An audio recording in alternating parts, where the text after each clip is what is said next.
Hello everyone, welcome to my channel Master with Ram. Today I am going to discuss about the data validation on numbers, text as well as list validation. अगर आप सभी ने मेरे इस channel को subscribe नहीं किया है तो मेरी आप सभी से रिक्वेस्ट है कि प्लीज़ मेरे इस चैनल को सब्सक्राइब करें, लाइक करें और बेल आइकन दबाएं.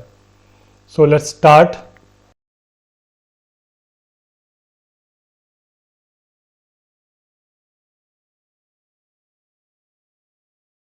Data validation, filter and sorting. Start करने से पहले मैंने सीट का लिंक डिस्क्रिप्शन बॉक्स में दे दिया है, तो आप वहाँ से डाउनलोड कर सकते हैं और मेरे साथ प्रैक्टिस कर सकते हैं. ओके, हमारी रिक्वायरमेंट क्या है? सबसे पहला मुझे चाहिए कि कोई भी स्टूडेंट जो आ रहा है या कोई भी बंदा जो आ रहा है उसका परसेंटेज क्या है. 35% से अबव होना चाहिए, तभी वो पास आउट होगा. और 100% से कम होना चाहिए, क्योंकि 100% से ऊपर वैल्यू नहीं हो सकती. अभी अगर हम वैल्यू एंटर करना चाहें तो ये 12 एंटर करने दे रहा. अगर हम यहाँ पे 120 भी एंटर कर दें तो 120 भी क्या कर रहा है, वो एंटर करने दे रहा. बट मुझे ये अलाउ नहीं करना है, तो मैं क्या करूँगा, मैं यहाँ पे वैलिडेशन लगाऊंगा क्या, कि ये वैल्यू जो होनी चाहिए वो क्या होनी चाहिए आपकी 35 से 35 या 35 से अबव, या और 100 से नीचे होनी चाहिए, या 100 से नीचे होनी चाहिए. तो मैं डेटा में गया, डेटा वैलिडेशन, और यहाँ पर आपका एनी वैल्यू आ रहा. मैंने बोला नहीं, मुझे होल नंबर चाहिए. आप डेसिमल लेना चाहें तो डेसिमल भी ले सकते हैं.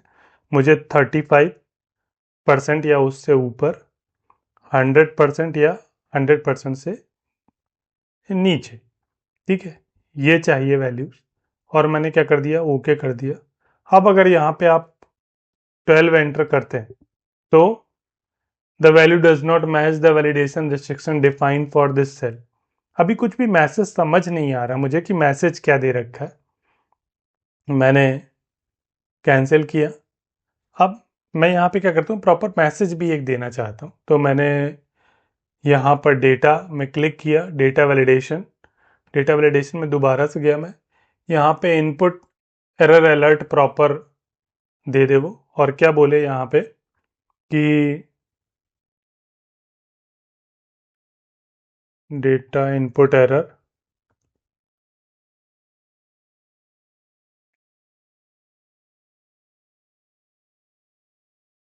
Please enter value between 35 to 35 and 100. अब अगर हम यहाँ पर सपोज कीजिए 12 देते हैं, तो वैल्यू देता है please enter value between 35 and 100. So that is more suitable message which we are getting from that particular data. और मैंने जैसे ही 36 किया, उसने एंटर कर लेने दिया. अब मैं एक और चाहता हूँ कि मैं जैसे ही यहाँ पे आऊँ मुझे एक मैसेज टाइप का दिख जाए, इंफॉर्मेशन दिख जाए कि मुझे क्या वैल्यू एंटर करनी है. तो मैं यहाँ पे जाता हूँ, डेटा में मैंने क्या किया, यहाँ पे गया, एक इनपुट मैसेज भी है यहाँ पे, data input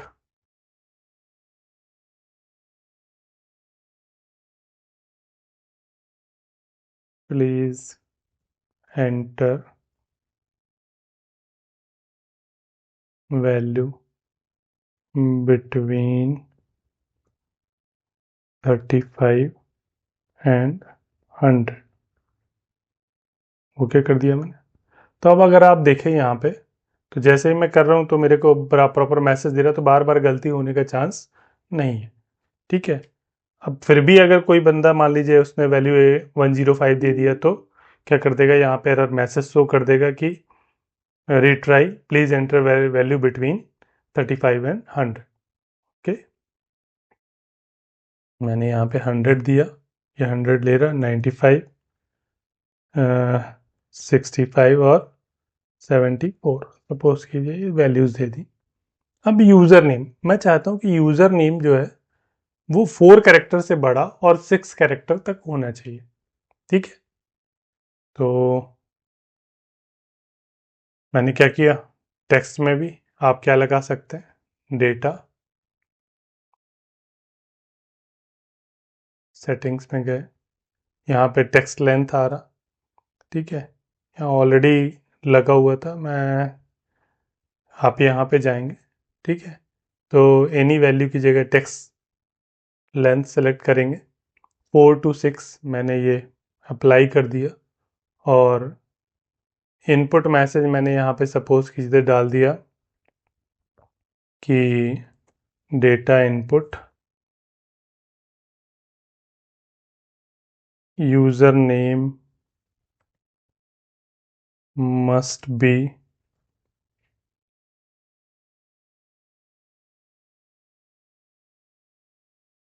between 4 to 6 character. Okay कर दिया।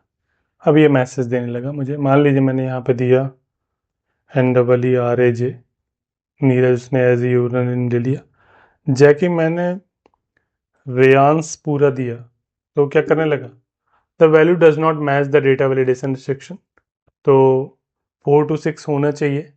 अब अगर ये एरर में भी वही मैसेज दे देता तो ज़्यादा अच्छा रहता, तो मैं क्या कर दूंगा यहाँ पे इसको रिट्राई, मान लीजिए मैंने रेयांस का ये हटा दिया। अब मैं यहाँ पे एक चीज़ और, वही सेम डेटा, डेटा में वैलिडेशन, वैलिडेशन में एरर अलर्ट में भी हमने क्या कर दिया आपका date user name input, sorry user name input मैंने दे दिया, please enter user name with 4 to 6 character,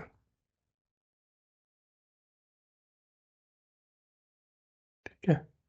तो अब अगर मान लीजिए मैंने यहाँ पर आरव में सपोज कीजिए आर दिया, तो भी ये 4 to 6 कैरेक्टर मुझे चाहिए।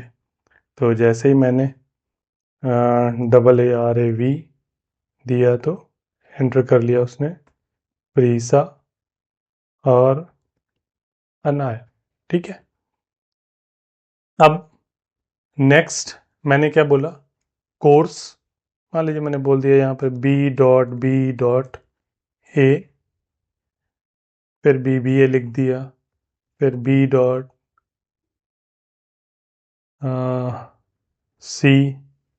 और A लिख दिया, B.com लिख दिया, सॉरी, और यहाँ B.com लिख दिया। अब है क्या कि ये तो मैंने एंटर कर दिए, अब मैं चाहता था कि यहाँ पर जो वैल्यूज़ आए वो रिस्ट्रिक्टेड वैल्यूज़ ऐसी रहें कि जो कोर्स हो वही कोर्स के नाम यहाँ पे आने चाहिए, क्योंकि कल को अगर मैं यहाँ पे फ़िल्टर लगाता हूँ, होम पे गया मैंने, मान लीजिए यहाँ फ़िल्टर अप्लाई कर दिया सपोज कीजिए, ठीक है, और यहाँ पर मैं चाहता था BBA वाले स्टूडेंट सेलेक्ट करना, अब मैंने BBA सेलेक्ट किया तो केवल ये BBA आया, जबकि यहाँ पर BCA ये वाला भी BBA था। अगर मैं ये BBA दोनों सेलेक्ट करता हूँ तब जा करके सारे BBA वाले स्टूडेंट आएंगे। मेरा ये था कि अगर मैं सेलेक्ट करूँ तो पूरे के पूरे BBA वाले आ जाएं, तो मल्टीपल नेम से नहीं देना चाहिए। तो यहाँ पे रिस्ट्रिक्शन में लगाता हूँ कि यूज़र क्या करे, एक लिस्ट से वैल्यू सेलेक्ट करे कि जो भी वैल्यू उस लिस्ट में पड़ी हो वही सेलेक्ट कर पाए, अदरवाइज नहीं सेलेक्ट कर पाए। तो मैं क्या करूँगा, मेरे पास एक दूसरी शीट में अगर आप देखें तो ये कोर्स की लिस्ट पड़ी हुई है, तो मैं क्या करूँगा, यहाँ पे ये सेलेक्ट किया मैंने, डेटा में मैं गया, डेटा वैलिडेशन, यहाँ पर आपका लिस्ट मैंने सेलेक्ट कर लिया। अभी लिस्ट का सोर्स क्या है, आप या तो कॉमा सेपरेटेड वैल्यूज डाल सकते हैं और आप चाहें तो लिस्ट का सोर्स भी सेलेक्ट कर सकते हैं। तो आप लिस्ट का सोर्स मैंने ये सेलेक्ट कर लिया और एंटर किया और ओके कर दिया। अब अगर आप देखें तो मुझे अब मैं अगर ये BBA, इसमें आकर के BCom, इसमें आकर के अगेन BBA, मुझे लिखने की ज़रूरत नहीं है, ठीक है। MCA, अगर मैं कुछ लिख देता हूँ MBA, ये तो ये इस तरीके का एरर मैसेज देगा। इस तरीके के एरर मैसेज की जगह मुझे क्या चाहिए, मुझे ये चाहिए कि kindly select the values from drop down only, इस तरीके से लिख के आ जाए, ठीक है। मैंने यहाँ पे ले लिया MCA अगेन। अब अगर मैं फ़िल्टर लगाता हूँ तो आप देखें, अगर मैंने केवल BBA पे फ़िल्टर लगाया तो एक ही BBA का वैल्यू आ रहा और इस तरीके से फ़िल्टर अप्लाई हो रहा। अब मैं इसका मैसेज और चेंज कर देता हूँ कि अगर मैं रॉन्ग वैल्यूज़ दे रहा हूँ तो प्रॉपर मैसेज आ जाए। तो उसके लिए मैं क्या करूँगा, उसके लिए मैं यहाँ पे डेटा वैलिडेशन एरर अलर्ट में चला जाऊँगा।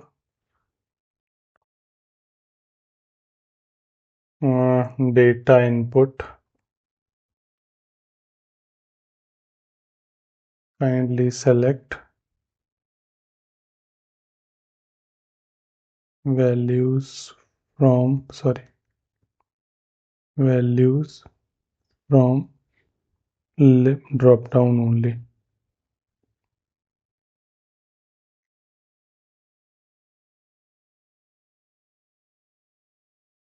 अब अगर मैं यहाँ पे जा कर के MBA इस तरीके से मैंने किया तो kindly select the values from drop down, retry किया। अब मैं यहाँ पे गया और मैंने यहाँ से जो भी वैल्यू सेलेक्ट करूँगा वो वैल्यूज़ आ जाए, ठीक है। अब नेक्स्ट मैं क्या करता हूँ, फ़िल्टर अप्लाई करते हैं। ये फ़िल्टर ऑलरेडी लगे हुए हैं। मान लीजिए मैं यहाँ पे चाहता हूँ कि सपोज़ कीजिए अभी मुझे मीडियोकर स्टूडेंट चाहिए। मान लीजिए मैं चाहता हूँ कि 35 से 75 के बीच के मार्क्स वाले स्टूडेंट आ जाएं। तो मैं अभी तो यहाँ पे 4-5 वैल्यूज़ हैं, तो मैं यहाँ इस तरीके सेलेक्ट करके और ओके कर लेता हूँ, तो मुझे 35 to 75 वाले आ जाते। लेकिन मैं इस तरीके से फ़िल्टर नहीं लगाना चाहता। कोई भी फ़िल्टर मैंने लगाया क्लियर करना, तो मैं इस तरीके से क्लियर कर सकता हूँ। अब एक यहाँ पे नंबर फ़िल्टर भी आता है, तो वैल्यू बिटवीन मैंने बोला कि 35 to 75 वैल्यूज़ के लिए मैंने फ़िल्टर लगाया। तो ये इस तरीके से आप नंबर में कस्टमाइज़ फ़िल्टर लगा सकते हैं, ठीक है। अब अगर आप देखें तो यहाँ पे फ़िल्टर लगा हुआ है बिटवीन का, ठीक है। अगर आप ग्रेटर देन का फ़िल्टर लगाना चाहते हैं तो आप यहाँ से ग्रेटर देन भी सिलेक्ट कर सकते हैं, और आपने बोला ग्रेटर देन 65, ओके कर दिया। तो 65 के ऊपर ये आपके 3 वैल्यूज़ थे, ये तीनों वैल्यूज़ आ गए, क्लियर। तो इस तरीके, तो आप किसी भी मोमेंट आप कोई फ़िल्टर क्लियर करना चाहते हैं तो आप क्लियर।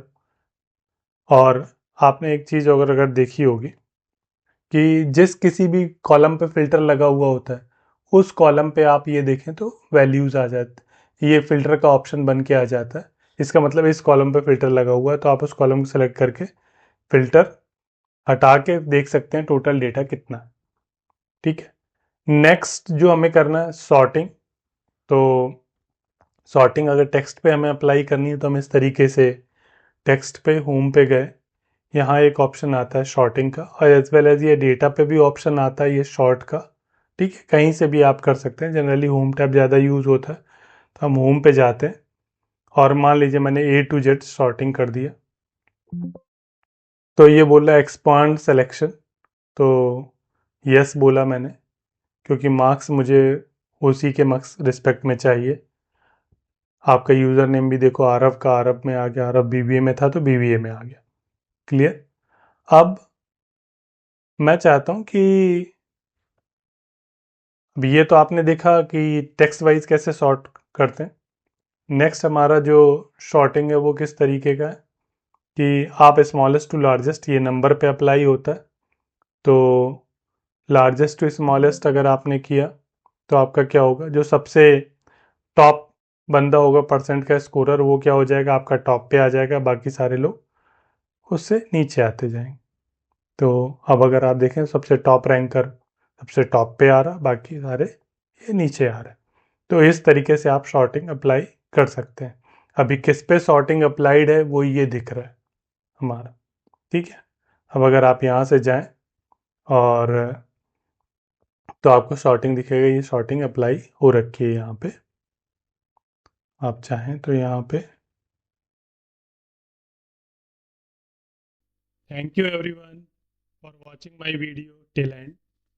होप सो कि आपको डेटा वैलिडेशन में आपका नंबर वैलिडेशन कैसे लगाना है, टेक्स्ट वैलिडेशन कैसे लगाना है, as well as list validation कैसे यूज़ करना है, कैसे अप्लाई करना है, आपको क्लियर हुआ होगा। और मेरी एट द लास्ट आप सभी से रिक्वेस्ट है कि अगर आपने अभी तक मेरे इस चैनल को सब्सक्राइब नहीं किया है तो प्लीज़ सब्सक्राइब करें, लाइक करें और बेल आइकन दबाएं। थैंक्स।